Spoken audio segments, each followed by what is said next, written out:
The French royal line ended in 1328. This plunged the kingdom into crisis, risking civil war. To avert disaster, powerful lords convened. Philip, Duke of Valois, proposed himself, tracing his lineage to the Capetians. He was soon crowned Philip VI, gaining majority support. Yet other feudal lords also claimed the throne. Most notably, England's King Edward I, due to his French royal ancestry. However, French nobles rejected a foreign ruler. Edward then returned to England, preparing for conflict. Philip VI equally readied his forces. He solidified power, quelled Flemish revolts, and allied with Scotland. Then he targeted Gascony, the sole. This land served as a crucial launch point for French incursions. In 1337, Philip VI seized Gascony, sparking outright war. Edward II declared war on France in response. Within 2 years, English forces landed in Flanders. Allied with local Flemish supporters, they plundered Picardy for a year. News of Philip VI's army near Amiens finally forced their retreat. Undeterred, Edward proclaimed himself King of France in 1340. The conflict escalated from a territorial dispute to a fight for the French crown itself. Philip VI dispatched his fleet to block English return to Flanders. Yet the English easily destroyed the fleet at Sluys, landing in Flanders again.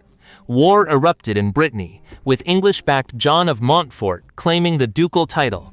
This opened a three-pronged attack against France. The French finally grasped the gravity of their predicament. In 1345, Prince John aimed to recapture Gascony, nearly succeeding, but the defeat at Auberoche erased all their territorial gains. In 1346, Edward II landed in Cotentin, pillaging inland.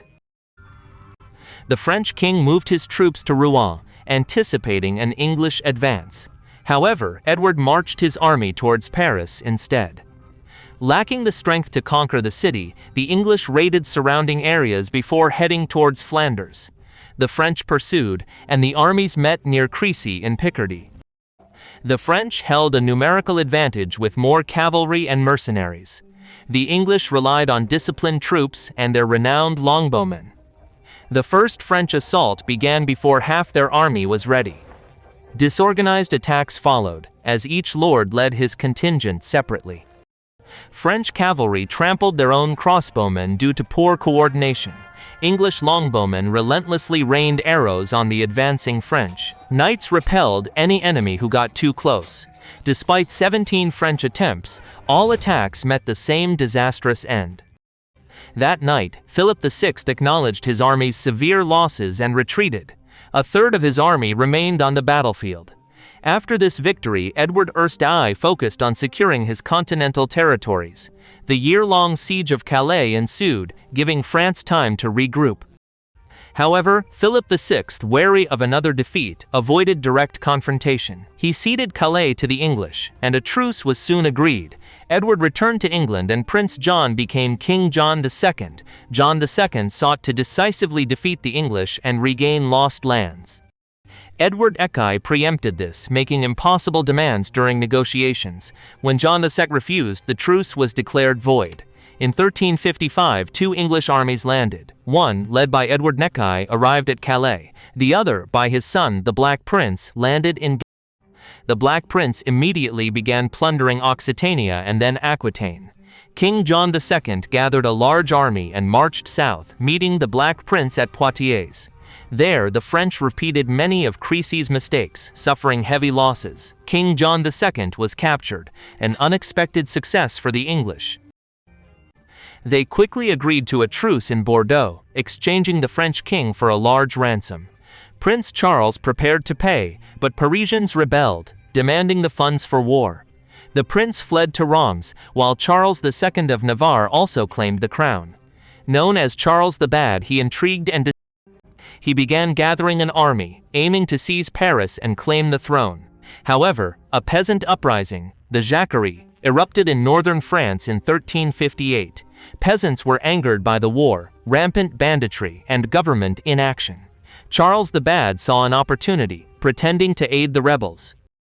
He then massacred them with brutal efficiency during negotiations. This act didn't garner him support. Parisians let him in, then revolted. They remembered his English ties and his cruelty in suppressing the Jacquerie. Facing opposition, Charles the Bad renounced his claim to Prince. In return, he received lands in Normandy. Understanding France's dire state, John II in London signed a peace treaty. Edward I renounced claims to the French throne, but received half of France.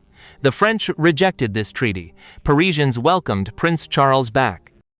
He declared his father's treaty invalid. Edward I quickly gathered an army for Reims. However, this campaign failed with heavy losses from Winter's arrival. The Treaty of Bretonny was signed in 1360. Aquitaine went to England. He promised a substantial ransom. This peace, however, was short-lived. In 1362, John II, unable to pay, returned to captivity in England voluntarily. He died there 2 years later. His son, Charles V the Wise, began war preparation. He reformed the military, centralized command, increased mercenaries, and created French archer units.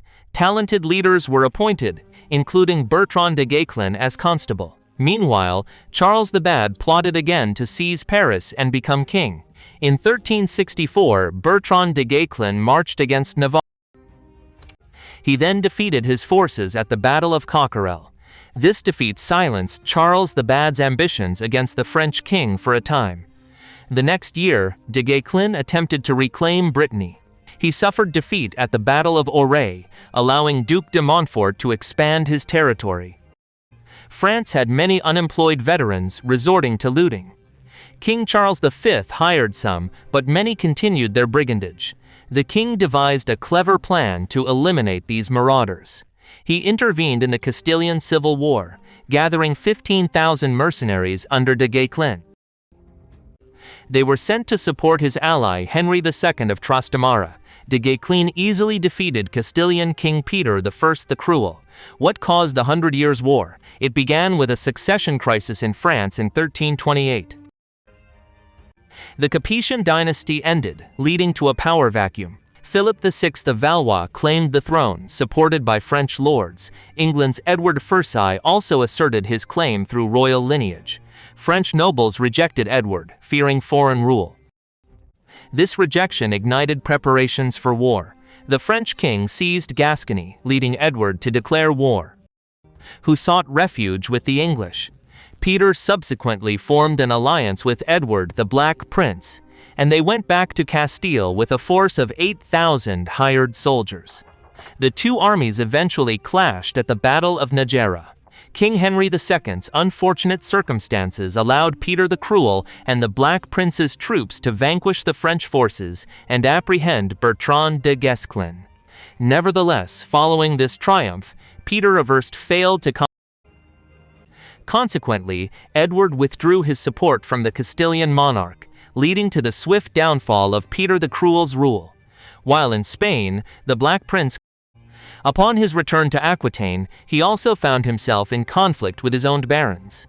This compelled him to request intervention from the French monarch to resolve his disagreements with these feudal lords.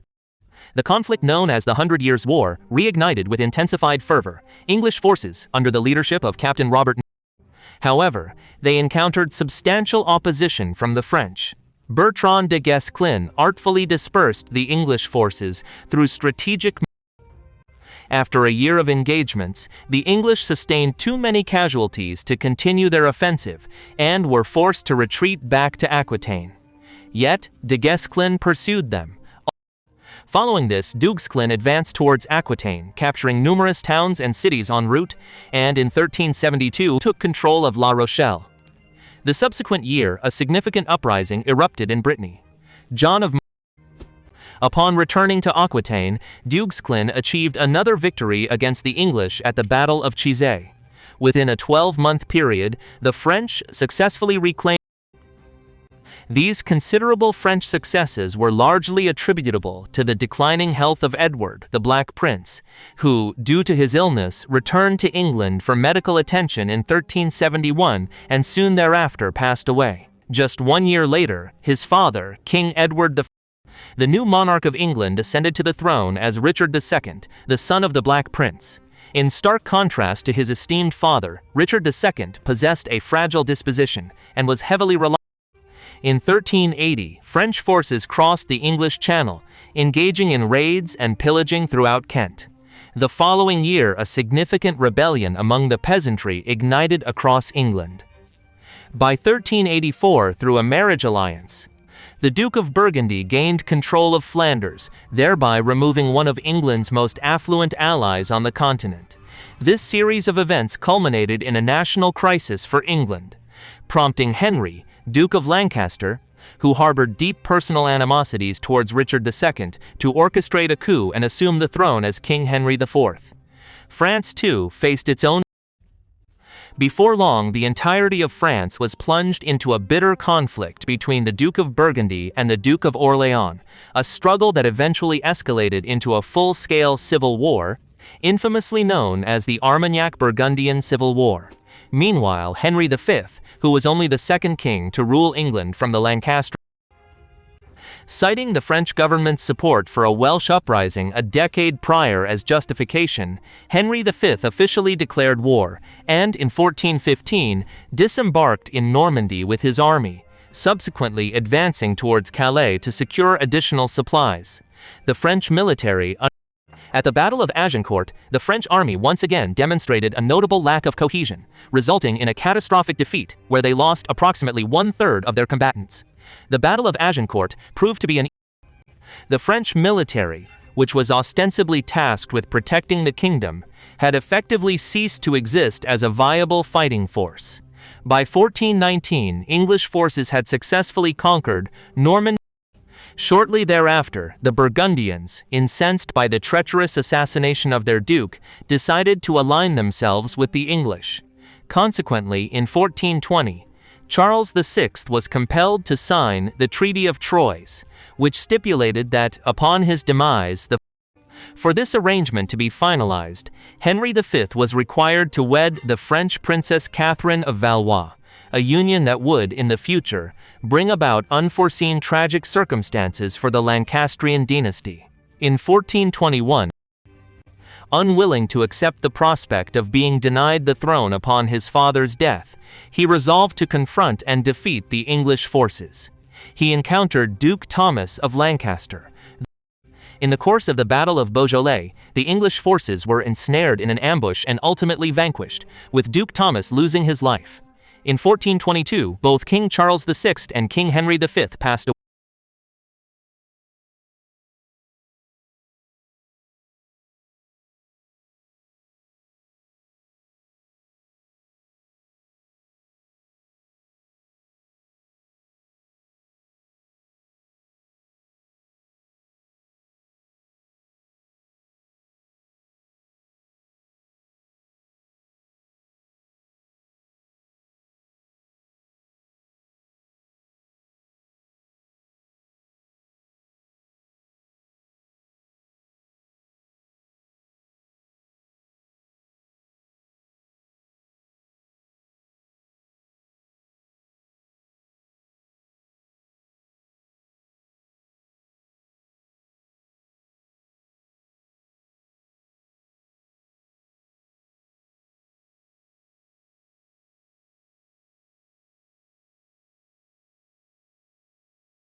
She proclaimed divine guidance to save France from English domination and requested military resources.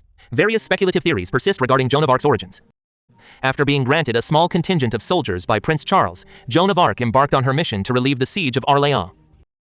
Joan actively participated in the battles, even sustaining injuries, yet she managed to defeat the English forces stationed outside the city walls of Orléans and subsequently reclaimed all the surrounding fortifications.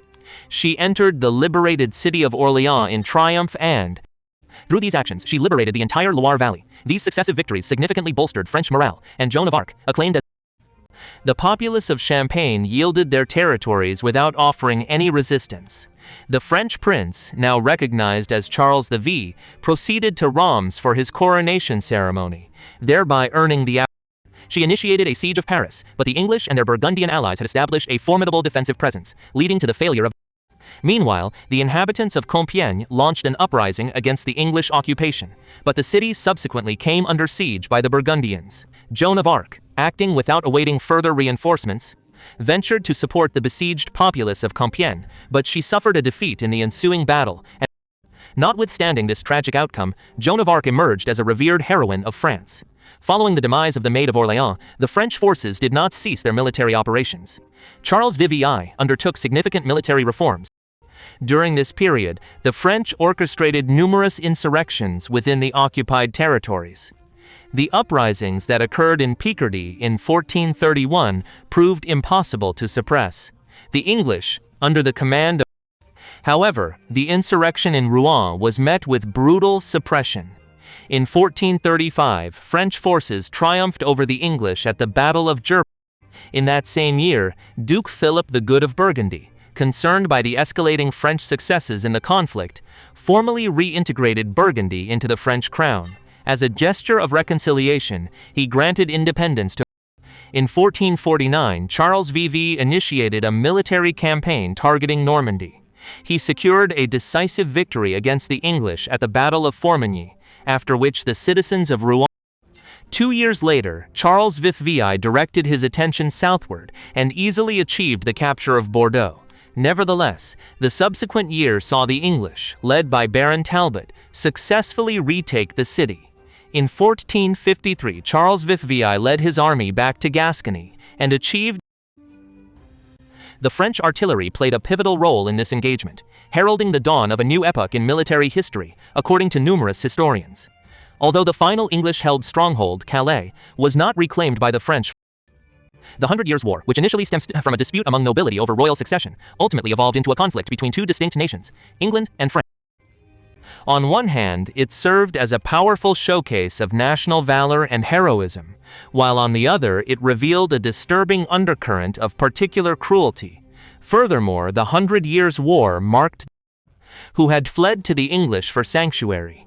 Peter subsequently joined forces with Edward the Black Prince and returned to Castile accompanied by 8,000 mercenary troops. The opposing armies converged for the Battle of Najera.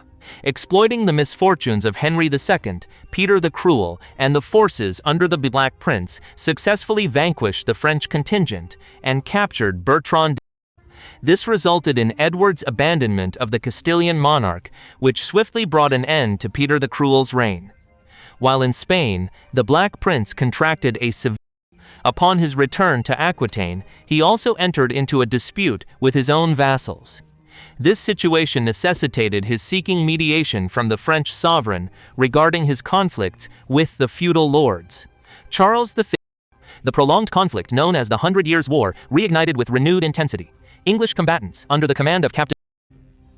Nevertheless, they were met with significant opposition from the French forces. Bertrand de Guesclin skillfully maneuvered to stretch the English forces thin through tactical movements. After a full year, the English had sustained too many casualties to sustain their campaign and were compelled to retreat back to Aquitaine. However, de Guesclin pursued them and ultimately defeated. Guesclin then advanced towards Aquitaine, capturing various towns and cities along his route, and in 1372 he successfully took control of La Rochelle. The ensuing year witnessed the outbreak of a significant revolt in Brittany. John of Montfort. Returning to Aquitaine, Guesclin inflicted another defeat upon the English at the Battle of Chizay. Within a single year, the French had liberated the majority of Aquitaine, leaving. These mercenaries were hired, leading to the 2 centuries being called the Fall of the Middle Ages.